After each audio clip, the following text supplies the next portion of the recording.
evento mencionado en su juventud es a los 12 años en el templo.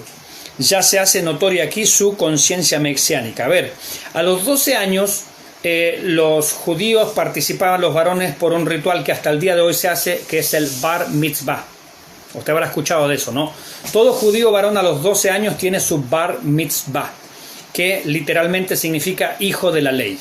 Bar, B larga A-R, en hebreo es hijo. Bar mitzvah es hijo de la ley.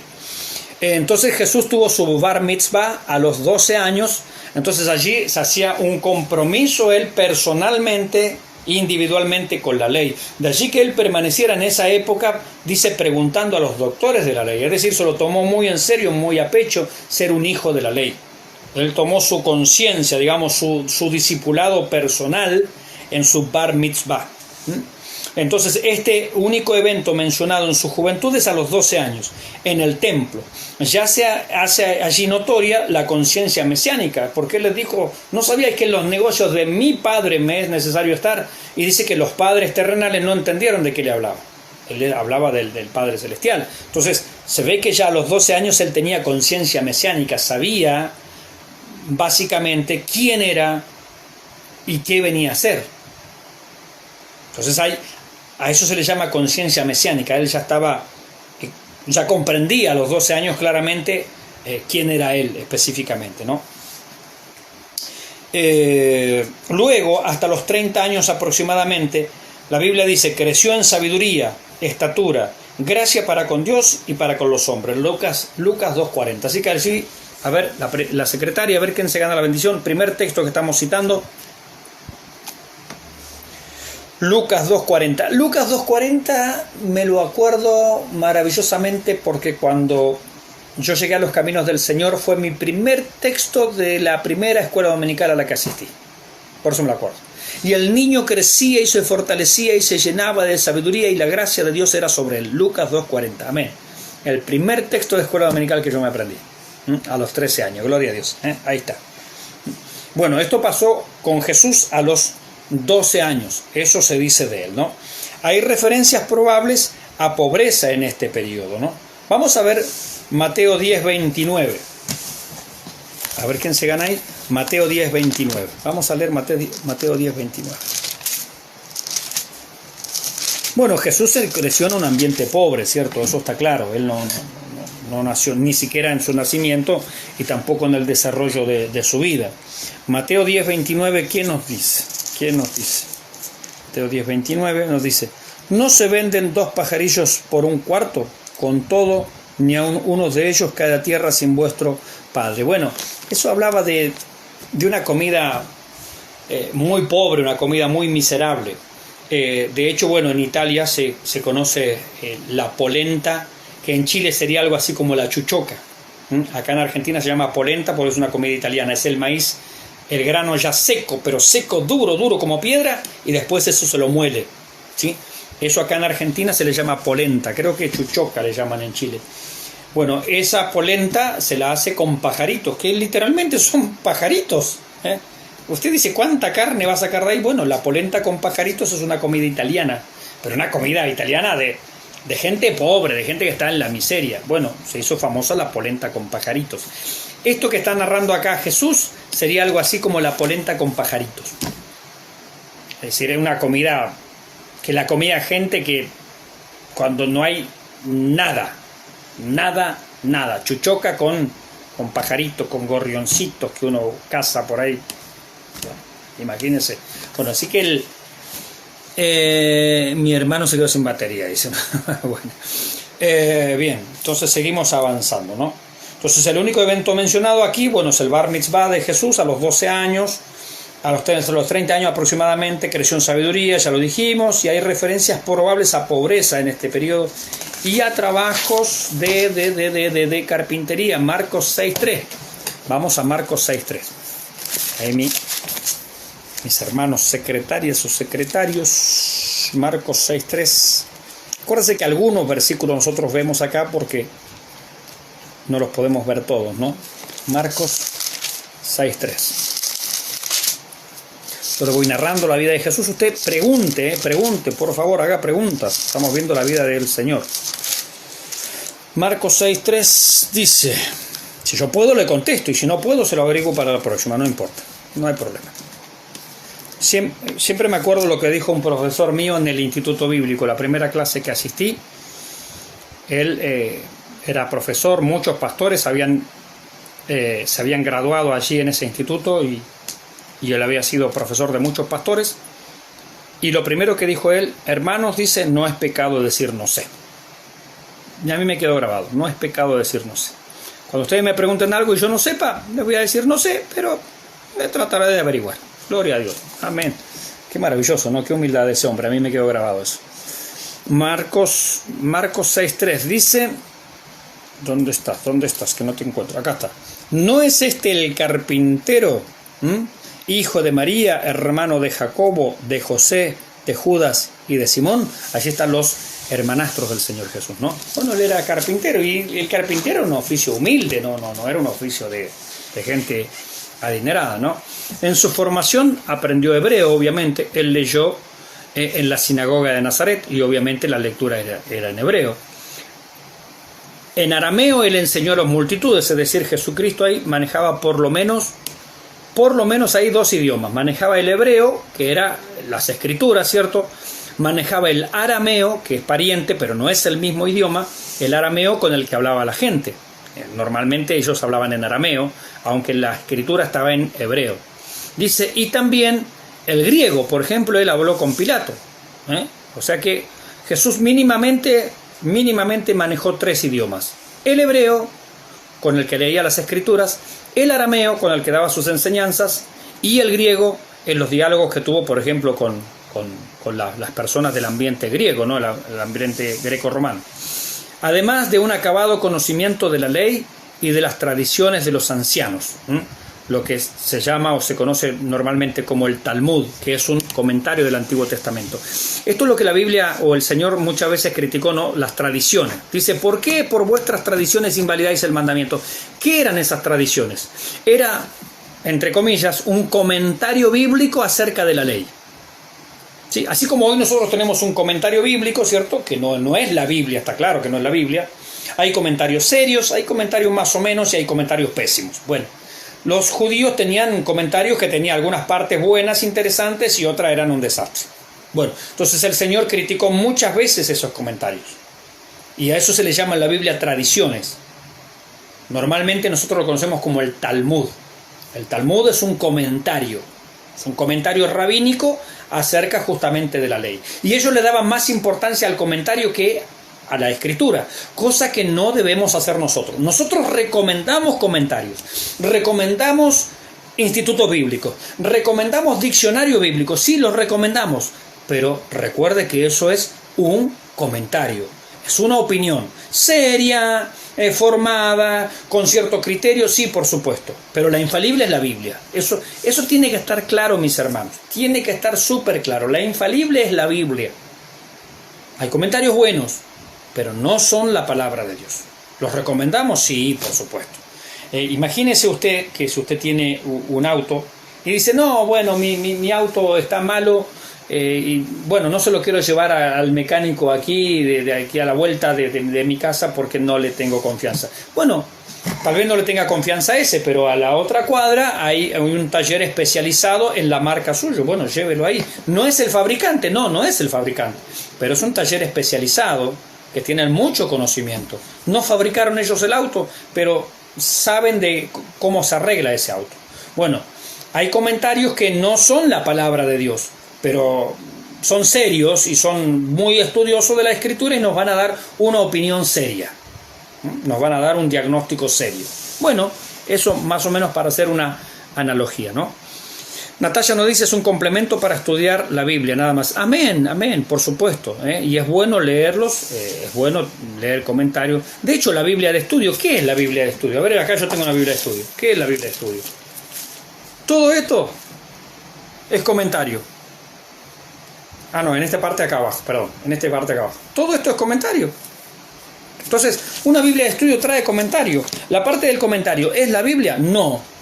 Pero, por ejemplo, en este caso, Warren Wiersbe es un autor de renombre, es un autor serio, es un predicador serio.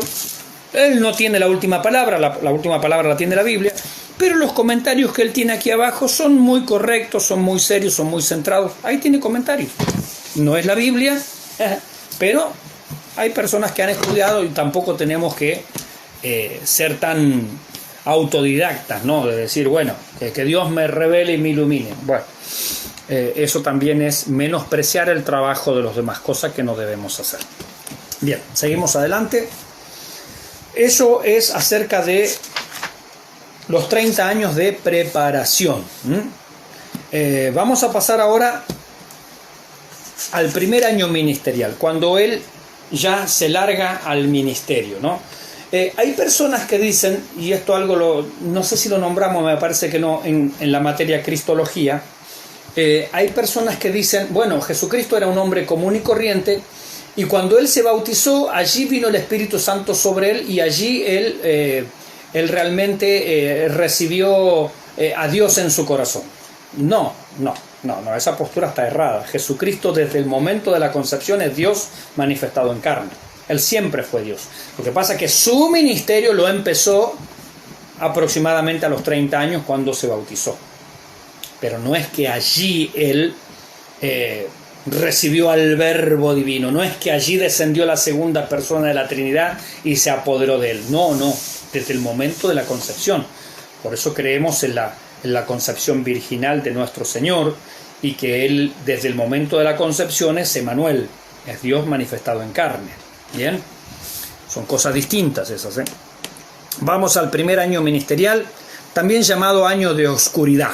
Es un año no de mucha popularidad, y básicamente en general se transita todo su recorrido que hace en la región de Judea, es decir, al sur de la parte sur de Israel. Judea es la parte sur. Después tiene Samaria, la parte del medio, y después tiene Galilea, la parte norte. Bien, normalmente ellos por Samaria no pasaban, se daban toda la vuelta alrededor del río Jordán, ¿no? Una vuelta larguísima, de gusto, pero bueno, porque ellos no querían ni siquiera pasar por Samaria, aunque el camino más recto y más corto era pasar por Samaria. Bueno, este es el año de oscuridad, normalmente desarrollado en Judea, la parte sur. Predicación de Juan el Bautista. Vamos a ver la fecha, Lucas 3.1. A ver, ¿quién me acompaña ahí? Lucas 3.1. Vamos viendo algunos versículos nada más. Así trabajan ustedes también. A ver si alguien aquí en mi casa, deme un segundito, si me trae un vasito con agua, un segundito. ¿Me traes un vasito con agua, Cami? Gracias, ya estoy de nuevo acá, ya estoy por aquí. Mi garganta está media sequita. Dijimos Lucas 3.1, acá lo tengo, 3.1. Dice, en el año 15 del imperio de Tiberio César, siendo gobernador de Judea Poncio Pilato y Herodes tetrarca de Galilea, y su hermano Felipe tetrarca de Iturea y de la provincia de Traconite, y Lisanias tetrarca de Abilinia, y siendo sumos sacerdotes Anás y Caifás, vino palabra de Dios a Juan, hijo de Zacarías, en el desierto, etc.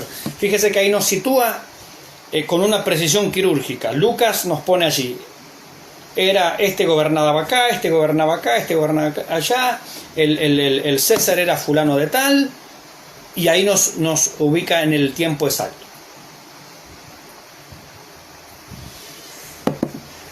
Ahí nos ubica en el tiempo exacto, ¿no? Natasha quiere ganar el ceviche. Ay, señor amado, están hablando de comida los hermanos ahí. Eso, entonces nos pone exactamente en el contexto en el cual suceden las cosas. Bueno, eso es propio del evangelista Lucas, ¿no? Él es muy quirúrgico en eso. Esto es aproximadamente el año 26 o 27 de nuestra era, unos 2 meses antes de la Pascua. Año 26 o 27. Recuerde que las fechas están desfasadas, ¿sí? Bien, Jesús tendría unos 30 años aproximadamente, por supuesto, pero corriendo todo el almanaque, unos 4/5 años más para atrás.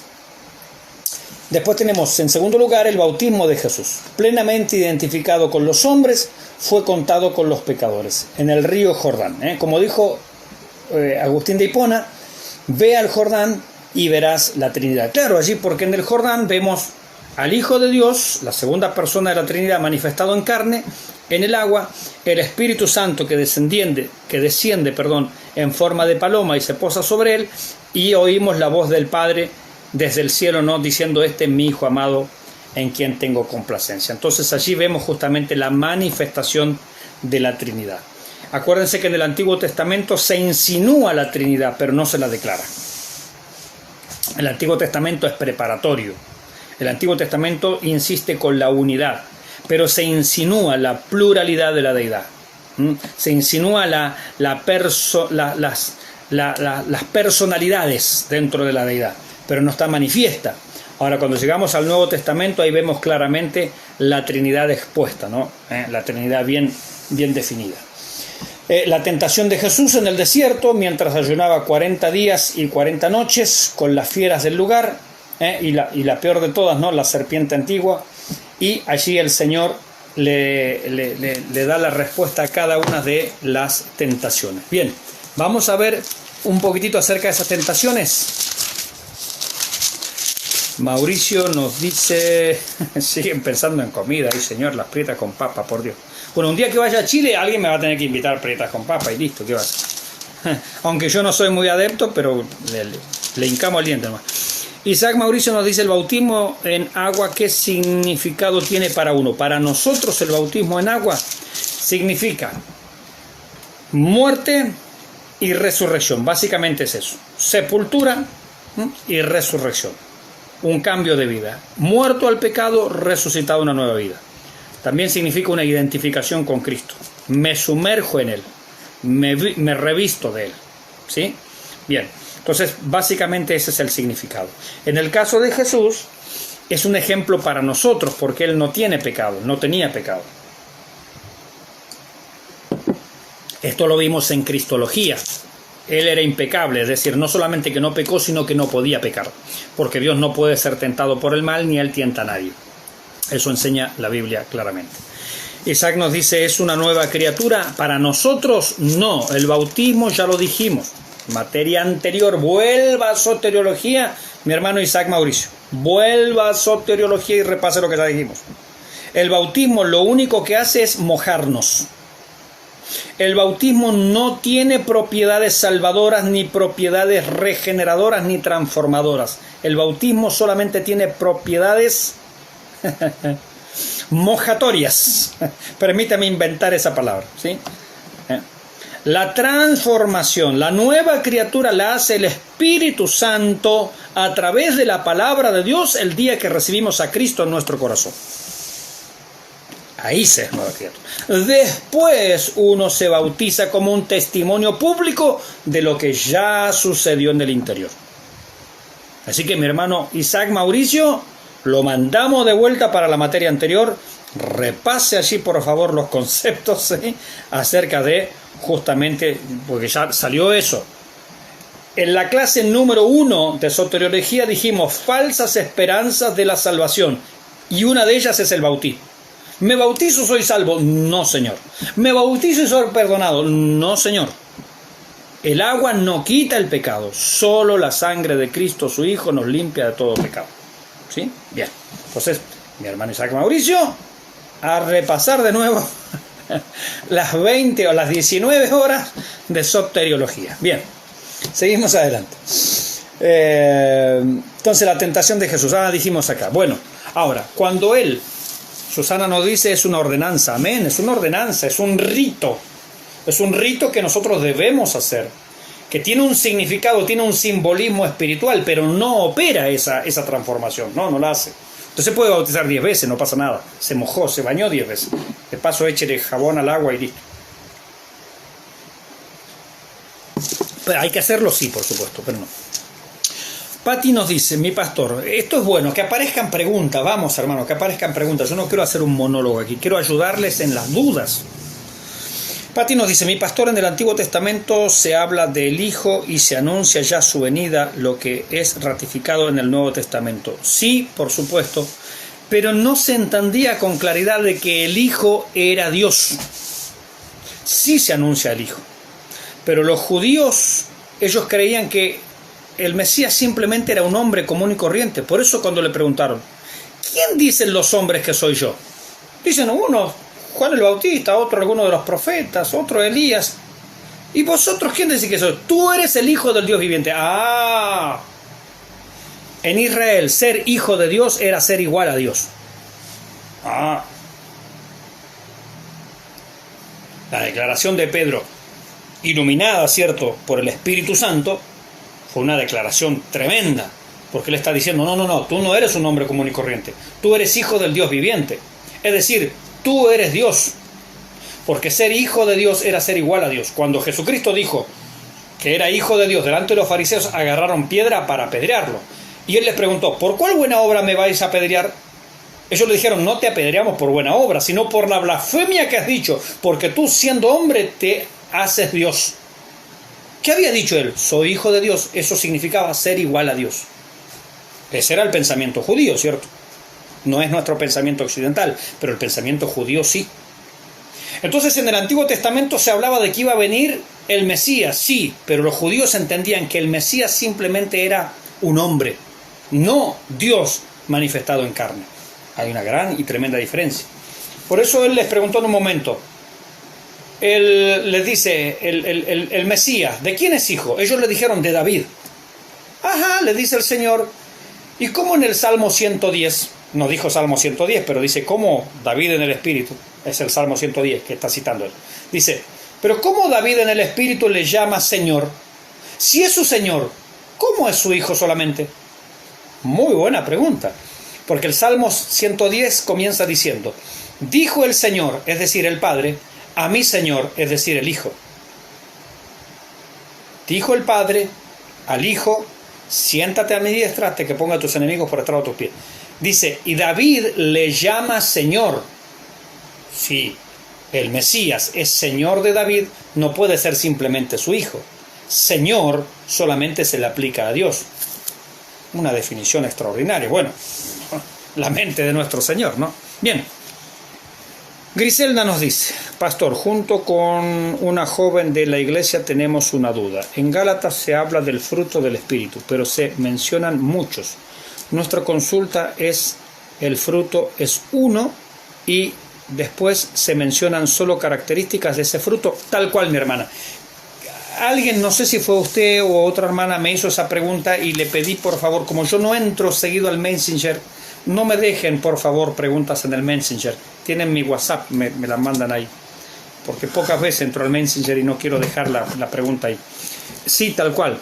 Cuando en Gálatas habla del fruto del Espíritu, habla en singular. Más el fruto, no dice los frutos del Espíritu son. No, el fruto del Espíritu es. En esencia, el fruto del Espíritu es amor, es decir, carácter. Ese carácter se manifiesta de muchas maneras. El fruto del Espíritu es amor, gozo. Entonces un carácter, el fruto del Espíritu es amor, que se manifiesta en un carácter gozoso, se manifiesta en un carácter de paz, gozo, paz, paciencia, benignidad. Entonces se manifiesta de muchas formas. Es la multiforme gracia de Dios. Se manifiesta ese carácter de muchas maneras. ¿Qué es el fruto? El fruto es carácter, mi hermana Griselda, carácter. Y ese carácter de amor, gozo, paz, paciencia, benignidad, bondad, fe, mansedumbre, templanza es el carácter de Cristo. Es decir, que cuando nosotros manifestamos el fruto del Espíritu, manifestamos el carácter de Cristo. En el gozo, en la paz, en la paciencia, en el amor, en la mansedumbre, en la templanza, etcétera, etcétera. ¿Sí? Por eso está presentado en singular. Los dones están presentados en plural. Entonces uno recibe don de lengua, el otro de profecía, el otro de misericordia, el otro de dar, el otro de presidir, el otro de servicio, el otro de enseñanza. Tenemos distintos dones, pero el fruto es el mismo para todos. Carácter de Jesucristo. A eso estamos llamados. Por eso que algunos hermanos pentecostales se le erran tanto cuando insisten con que todos en la iglesia hablen lengua. ¡No! Todos en la iglesia tenemos que tener el mismo fruto, el mismo carácter. Y eso habla de una vida transformada.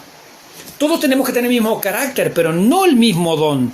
Por eso que el pentecostalismo clásico, y yo soy pentecostal, pero eso no niego los errores del pentecostalismo. ¿Sí me entiende la diferencia? Bien. Que el pentecostalismo clásico insista con que en la iglesia todos tienen que hablar en lengua es antibíblico es ridículo y es un loquero. Porque no todos van a hablar lenguas. Es como obligar al Espíritu Santo, dale lengua a este. Pero no, pero a él yo le tengo el don de servicio. No, pero dale lengua a este. Pero ya te dije, hombre, que le di don de servicio. Pero dale lengua a este. Es una lucha y una pelea con el Espíritu Santo si él es el dador de los dones. Dice que el Espíritu, 1 Corintios 12, el Espíritu Santo reparte los dones según su voluntad. Y nosotros lo queremos obligar al Espíritu Santo a darle a todo el mismo don, que todo hable en lengua. Pero no se ha leído ni la Biblia. ¿Hablan todos lenguas? No. ¿Son todos apóstoles? No. ¿Son todos profetas? No. ¿Son todos maestros? No.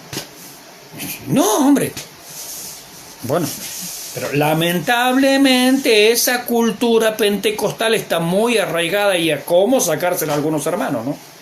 ¿Cómo sacársela? Bueno, yo creo que la mejor manera de sacársela es leyendo la Biblia, porque la Biblia es súper clara, mis hermanos. El fruto es el mismo para todos. Todos tenemos que tener el mismo fruto. Amén. Es el carácter como el de Cristo. Pero dones, tenemos distintos dones. No me pide a mí que manifieste otros dones. Yo manifiesto los dones que el Señor me da. Le pido, porque la Biblia me autoriza a pedirle otros dones, sí, dice procurad pues los dones mejores. Le pido otros dones más, pero va a ser de acuerdo al criterio de Él, no al criterio mío. Griselda nos dice, sí, mi hermana la había consultado. Gracias. Bueno, dele un saludo a mi hermana. Le pido 1000 disculpas por no haberle contestado. Lo único que le puse es mi teléfono allí para que me las haga llegar al WhatsApp. Así no pasa esto, mi hermana. Pero gracias por preguntar. Sí, gracias a usted. Muy amable. Bien, entonces solucionado ese tema de el fruto del Espíritu. De hecho hay un libro, no es muy largo, si me acuerdo por ahí lo voy a buscar porque está dentro de la biblioteca virtual y se lo voy a compartir, que es un libro cortito escrito por Moody, donde él explica justamente eso, ¿no? El fruto del Espíritu, creo que así se llama, y ahí explica justamente esta situación, por qué está en singular y cómo en realidad el gozo, paz, paciencia, benignidad, bondad, son distintas facetas del amor de Dios, del fruto del Espíritu, que es amor, porque Dios es amor. Dios es amor. Bien, y es un libro muy cortito, interesante de Moody, y él explica todo eso.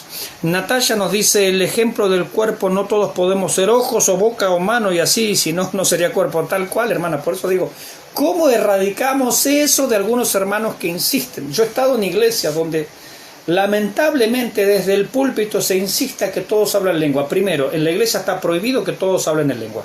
Está prohibido por el autor de la Biblia, no por el Mauricio Pérez.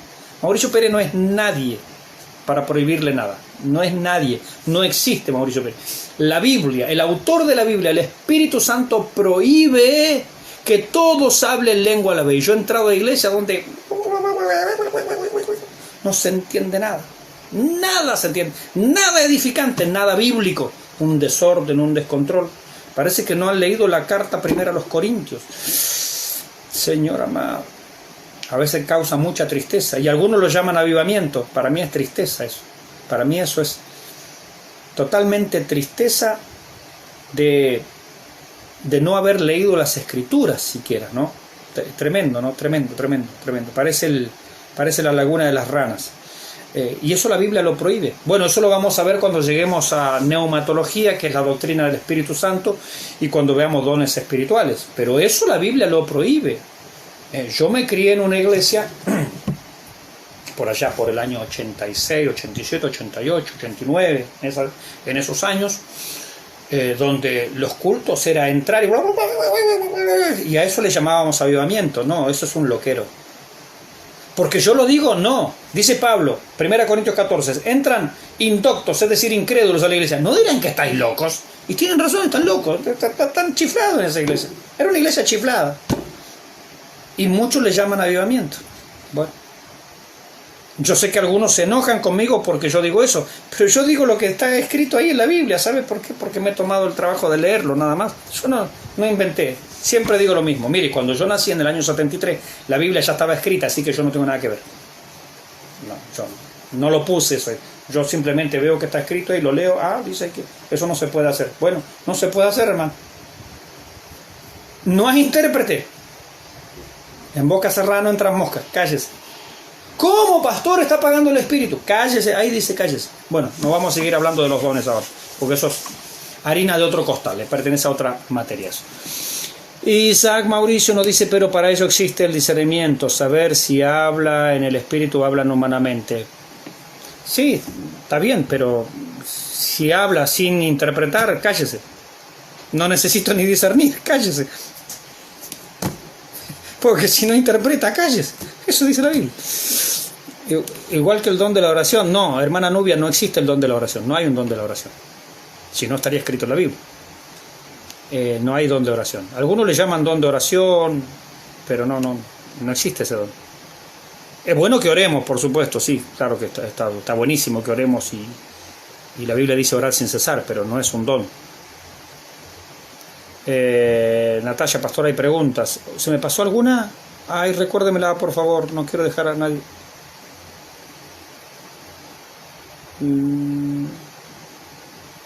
Acá. Novia nos dice, he escuchado que la fe es un don. Es así, ya que pienso que la fe debe estar intrínseca en cada cristiano, pero igual me queda duda. Es que depende de qué fe, mi hermana Nubia. Depende de qué fe. A ver, si hablamos de un incrédulo, la fe no es un don. Volvamos a la materia anterior. Si hablamos de un incrédulo, la fe no es un don. La fe que conduce a la salvación no es un don de Dios. Vuelvo a reiterar. La fe que conduce a la salvación no es un don de Dios, es una responsabilidad humana. El hombre está llamado a creer. Ahora, ya siendo cristiano, ya siendo creyente, Dios a algunas personas les da el don de lengua, a otro el don de servicio, a otro el don de profecía, a otro el don de enseñanza, a otro el don de presidir y a otro el don de fe.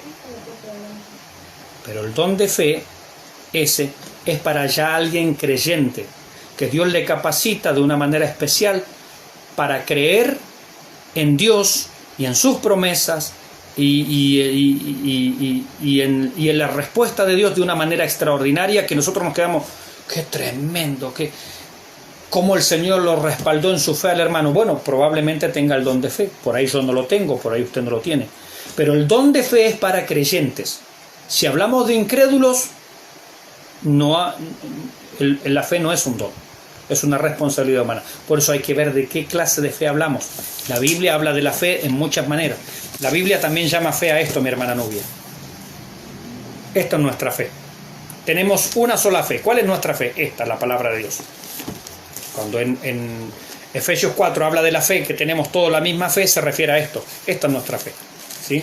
Como conjunto doctrinal, como conjunto de enseñanza. En la carta de Judas también habla así: hermanos, para que contendáis ardientemente por la fe que ha sido dada una vez a los santos. ¿Qué significa la palabra fe allí? Significa el cuerpo doctrinal, es decir, significa la Biblia. Por eso, depende del contexto, fe no siempre significa lo mismo. La palabra calle, el viejo ejemplo, ¿qué significa? Puede ser el lugar por donde transitan los autos o puede ser guarde silencio. Es la misma palabra, se escribe igual, pero depende del contexto, significa cosas distintas. La palabra fe también. Si fe la hablamos de un incrédulo, no es un don, es una responsabilidad humana. Si hablamos del don de fe, es exclusivo para algunos creyentes que el Espíritu Santo le ha dado el don de fe. Y también podemos hablar de fe como el conjunto de enseñanzas de doctrinas, es decir, la Biblia. Tengo otra pregunta más arriba, a ver. ¿Cuál será, mi hermano? Estoy tratando de buscarla, créame. Al igual que el don de oración, ¿la oración es un don? No. No. A ver si hay más acá. Pero deberíamos todos entonces tener el don de fe. No, otra vez lo mismo. No tenemos todos por qué tener el don de fe. Volvemos otra vez, el Espíritu Santo reparte los dones según su propio criterio, según su voluntad. 1 Corintios capítulo 12. Si el Espíritu Santo quiere darle a usted el don de fe, sí se lo va a dar, o le va a dar otro don que él quiera. El Señor reparte los dones de acuerdo a las necesidades de la iglesia. Y todos los dones son para la edificación del cuerpo de Cristo. Para eso son, no son para para que me asciendan, no son para que me den un sillón ahí al lado del pastor adelante, no, son para servir. Todos los dones son para servir. Primera de Pedro 4:10, cada uno según el don que ha recibido, ministrelo, es decir, sirva a los otros. Los dones son para servicio, no para ser vistos. Los dones siempre son para servicio. ¿El don es diferente al talento? Sí, el talento es algo natural. Por ejemplo, tocar la guitarra, eso es un talento. Hay personas que cuando llegaron a la iglesia ya tenían ese talento.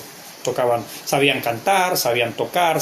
El talento se refiere a algo natural, a algo que Dios nos ha dado, pero como ser humano nada más, no como creyente. Eso es un talento, ¿sí? Un talento. Hay gente que sabe coser bien, pero antes de llegar a la iglesia ya sabía coser bien. No tiene nada que ver. Saben bordar, saben hacer cerámica. Esos son talentos, ¿sí? Pueden adquirir más talentos también, pero no necesariamente es por una actividad espiritual, no es porque el Espíritu Santo como creyente se lo está dando, no. Los dones espirituales aparecen solamente cuando yo soy creyente. Es decir, antes de que yo fuera cristiano yo no tenía el don de enseñanza. Me lo dio el Señor luego de que yo me convertí. Ahora, yo sabía hacer otras cosas, no sé, voy a decir una tontería, sabía sumar y restar, aunque no era cristiano. Eso es un talento, ¿sí? Bien. Entonces, el talento es algo que viene natural desde el nacimiento, desde la cuna estaba con usted. Hay gente que es muy capaz para ciertas cosas, es un talento. Obvio que también viene de Dios, por supuesto, todo viene de Dios. Toda buena dádiva, todo don perfecto desciende de lo alto del Padre de las lumbreras, de nuestro Dios. Pero el talento no necesita ser cristiano uno para recibirlo. El don sí. Y tenemos diferentes dones. Pero el fruto tiene que ser el mismo para todos los cristianos, el mismo. Ahí están las tres diferencias. Bien, seguimos adelante. Bien, seguimos adelante entonces. ¿Qué hora tenemos? 22:06, bueno, ya unos minutitos más y ya terminamos. Bien, estamos aquí en el primer año ministerial, año de oscuridad. Natalia, a ver, ¿yo le puedo pedir a Dios que me dé un talento o que me ayude a perfeccionar un talento? Sí, por supuesto. Pero el talento es práctica, es como decirle... Señor, ayúdame a tocar mejor la guitarra. ¿El Señor lo puede ayudar? Sí, por supuesto. Ahora usted tiene que practicar. Claro, o sea, practica. Y el Señor te va a ayudar, por supuesto. Sí, te puede pedírselo. Aún los dones espirituales, procurad pues los dones mejores. ¿Cuáles son los dones mejores? Los que más edifican. El don de lengua solo no edifica a nadie, ni siquiera al que habla en lengua. Así dice la Biblia. Dice, habla en lengua extraña, su espíritu se edifica, pero su propia mente queda sin entendimiento porque él ni sabe lo que está hablando. No. ¿Cuáles son los mejores dones? Los que más edifican. Pídale al Señor, Señor, ¿qué edificaría mejor a esta iglesia? ¿Qué le hace falta a esta iglesia? ¿En qué yo pudiera ser útil para servir a mis hermanos? Pídale al Señor dones para servir a los demás, no para que los demás anden atrás suyo. No. Los dones son para servir. Bueno, nos fuimos los dones. ¿Les gusta el tema de los dones a usted? Ya llegaremos al tema de los dones. La tentación de Jesús en el desierto mientras ayunaba 40 días, 40 noches con las fieras del lugar y la peor de todas las fieras, la serpiente antigua, ¿no? La respuesta a esto iba a ir yo. Que en Mateo 4, donde está la tentación del Señor, todas las respuestas del Señor ante la tentación es escrito está. Y esa debe ser nuestra respuesta, mis hermanos. Escrito está. Cuando viene la tentación a nuestras vidas, escrito está. Pero eso habla también de que el Señor conocía las Escrituras. Algunos dicen, bueno, el Señor conocía la Escritura porque Él es Dios. No, Señor. Leímos recién Lucas 2:40. Y el niño crecía y se fortalecía y se llenaba de sabiduría y la gracia de Dios era sobre él. Y a los 12 años él estaba preguntando, no enseñando en el templo, preguntando a los doctores de la ley. Es decir, que él se instruyó, él tuvo que aprender a leer, aprender a escribir y desarrollar el conocimiento intelectual. Pero si él era Dios, bueno, pero nos está dando ejemplo que así se adquiere. Después el Espíritu Santo va a usar todo ese bagaje de conocimiento. Por supuesto, es lo mismo que tenemos que hacer nosotros. No vayamos a la comodidad. Bueno, Señor, ahora revélame tu palabra. No, Señor, ¿qué te va a regalar? Te va a revelar.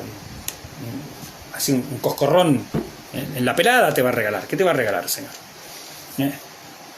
Como le pregunté una vez a un hermano, hermano, ¿usted se acuerda cuando estuvo en las playas de Cancún? No, pastor, yo la verdad no me acuerdo. ¿Y por qué no se acuerda? Me dice, pastor, porque nunca fui a Cancún, sencillo. Ah, bien.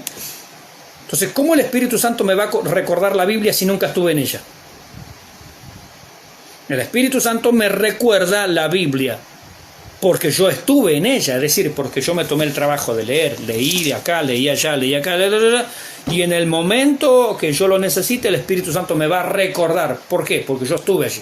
Si usted nunca estuvo en Cancún, ¿cómo va a recordar su viaje a Cancún? Si usted nunca estuvo en la Biblia, ¿cómo el Espíritu Santo le va a recordar la Biblia? Pero, ay, señor, hermano, hay algunos hermanos hasta que tienen problemas para eso. Dicen, no, si el Espíritu Santo te lo da todo. No. Él no bendice la pereza. Mira la hormiga, oh perezoso. Otros más chicos lo pueden hacer y tú semejante grándulo. No, Natalia, por eso, porque estoy aprendiendo aquí con usted y también porque estoy aprendiendo 2 instrumentos para la gloria de Dios. Ah, amén, gloria a Dios. Vamos, mi hermana Natalia, bien. Gloria a Dios, vamos. Entonces la gran respuesta del Señor a todas las tentaciones es: escrito está. Y esa debe ser nuestra respuesta: escrito está. Como una vez le dije a algunos hermanos, mire, el Señor en ningún momento le dijo a Satanás, mira, escrito está en Deuteronomio 28:14. A ver, 28, no, me parece que era el 24:19. No, creo que era el 23:17. ¿Cuál es que era? No importa. Como le dije a un hermano, no importa dónde está escrito, lo que importa es que esté escrito. Aparte, antes no había división en capítulo ni en versículo, así que no se podía decir, dice Deuteronomio 28:19. No existía eso. Escrito está, ese es el punto. Entonces, no importa dónde está escrito, lo importante es que esté escrito. Y eso es lo que el Espíritu Santo nos va a recordar, ¿no? Patti nos dice, si pedimos sabiduría debemos escudriñar la Biblia cada día para entender la palabra de Dios. Por supuesto, Dios no bendice la flojera, Dios no bendice la pereza. No, eso hay que sacárselo de la cabeza, ¿cierto? ¿No? Dios no bendice flojos, eso está claro. Como le dijo a Gedeón, varón esforzado y valiente. Y a Josué, mira que te mando que te esfuerces y sea valiente. No, esfuérzate, hermano, o sea, ¿qué quieres? ¿Enseñar la palabra de Dios y todavía no terminaste de leer Jonás? ¿Qué va a enseñar? No va a enseñar nada. Dios mío, pobre aquellos que van a aprender con ese hermano. No, hay que leer. Hay que leer y el Espíritu Santo me va a recordar la Escritura. Entonces la gran respuesta del Señor, escrito está. Vamos a terminar este párrafo y terminamos. Los primeros discípulos son más bien allegados y seguidores. Bueno, una tareita allí, son varios pasajes, son 2 pasajes, Juan 1, 31 al 51 y Lucas 5, 1 al 11. Allí que me lo coloca alguna hermana y después usted lo lee porque son varios versículos, no lo vamos a leer ahora. Los primeros discípulos. Después de Judea, un escape, el único escape, así fugaz, a Caná de Galilea, donde se hizo un milagro. El primer milagro, a unas bodas donde habían sido invitados. Claro, como ellos habían creado en Galilea, tal vez algún vecino, algún pariente, algún conocido los invitó a las bodas, ¿no? Donde habían sido invitados. Realiza aquí su primer milagro, o señales, como lo prefiere llamar Juan. El primer milagro. Y él transformó el agua en vino. Por eso dijimos, él no era nazareo, sino él no podría haber bebido vino. Él era nazareno, porque se había criado en Nazaret. Y el vino que él allí transformó es vino nuevo, porque en Israel los judíos tenían distintas clases de vino, ¿sí? Entonces este vino, según el texto griego, es un vino nuevo, es decir, no está fermentado, podríamos decir es jugo de uva, según dijo el maestro Sala, de excelente calidad. Era el mejor vino nuevo que él había probado, ¿no? Pero era vino sin fermentar, era vino alcohólico. Por eso algunos dicen, pero el Señor convirtió el agua en vino. Sí, momento, en jugo de uva.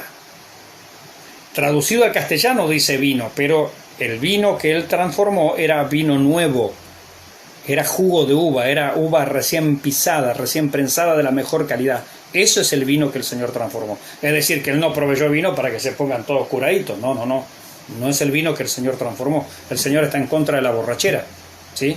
El Señor está en contra de eso, es pecado la borrachera, obviamente. No os embriaguéis con vino, dice la Escritura. Bien, entonces, atento con esto porque algunos hermanos que no entienden nada y le gusta dar al traguito, empiezan a justificar, pero el Señor, fíjense, primero él tomaba vino y segundo él transformó el agua en vino. Momento, ese vino es vino nuevo, es vino sin fermentar, de altísima calidad, pero sin fermentar. O sea que usted se podría tomar 10 litros de este vino y usted no se iba a emborrachar. ¿Se entiende? Bueno, entonces los que les gusta el traguito y tratan de justificarlo, no se pueden agarrar de esto salvo que ignoren estas cosas, ¿sí? Porque el Señor no está a favor del alcoholismo, ni en el Antiguo ni en el Nuevo Testamento. Siempre el alcoholismo, acá se llama chicha de uva. Bueno, gracias mi hermana. Yo me tomo de lo que dice Patti, mi hermana Patti ahí dice que en Chile se llama chicha de uva. Bueno, es el vino recién pisadito. El Señor convirtió el agua en vino, pero ese que no, usted se podría tomar 10 litros de eso y nada, va a quedar la guatita así hinchada, no va de tanto líquido. Pero ese vino no emborracha, no embriaga, ¿sí? Entonces muy importante ahí cuando aparezca la palabra vino en la Biblia, mucho cuidado, porque no es el vino nuestro que es alcohólico, no, muchas veces aquel es otro vino. En el Antiguo Testamento y en el Nuevo Testamento se utiliza otra palabra para la bebida fuerte, se utiliza la palabra sidra. La palabra sidra, bueno, acá en Argentina hay una sidra que se hace con la manzana fermentada. Tiene muy poquito alcohol, pero es alcohólica, se toma en Navidad. No es esa sidra, por eso hay que tener cuidado con los nombres. La sidra que la Biblia nombra, el equivalente actual sería tequila, vodka, whisky. Por eso dicen, no beberá vino, el vino alcohólico, ni sidra, ni bebidas fuertes, ni bebidas potentes. No, eso estaba prohibido. No se puede, porque eso lleva a la borrachera. Y Salomón escribe mucho de eso, dice, tu mente, dice, verá cosas borrosas, dice, dirás cosas, dice, bueno, utiliza una palabra ahí como diciendo, totalmente delirante, dice, al otro día cuando te despiertes lo buscarás de nuevo. Claro, o sea, se agarró, es cierto, una alcoholización tremenda que hizo desastre, dijo desastre, y al otro día se levanta y ¿qué busca? La bebida de nuevo. Bueno, es el efecto del alcohol. Bien. Pero eso está prohibido. La Biblia habla siempre en contra de esa clase de bebidas.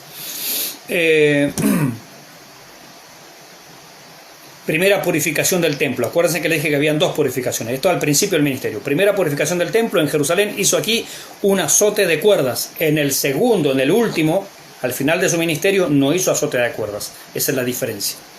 Y encuentro de Jesús con Nicodemo en Juan capítulo 3. El pasaje clave del nuevo nacimiento o nacer de río. Allí se explica lo que es el inicio de la vida cristiana, nacer de nuevo. Nadie puede entrar al reino de Dios si no nace de nuevo, si no hay una transformación de mente, de alma, de corazón. Un nacer del agua y del Espíritu, es decir, un nacer de la palabra y del Espíritu de Dios. Sin la palabra, sin el Espíritu de Dios, no puede haber una transformación en nuestra vida. Ahí comienza realmente la vida cristiana. Por eso Juan 3, se los recomiendo leer, por favor. Léalo, Juan 3. Últimas palabras y terminamos. Los últimos meses lo pasa en el Jordán haciendo bautismo, en realidad sus discípulos, y teniendo o juntando, reuniendo más adeptos que el propio Juan el Bautista. Amén. Hasta aquí estamos llegando hasta el final.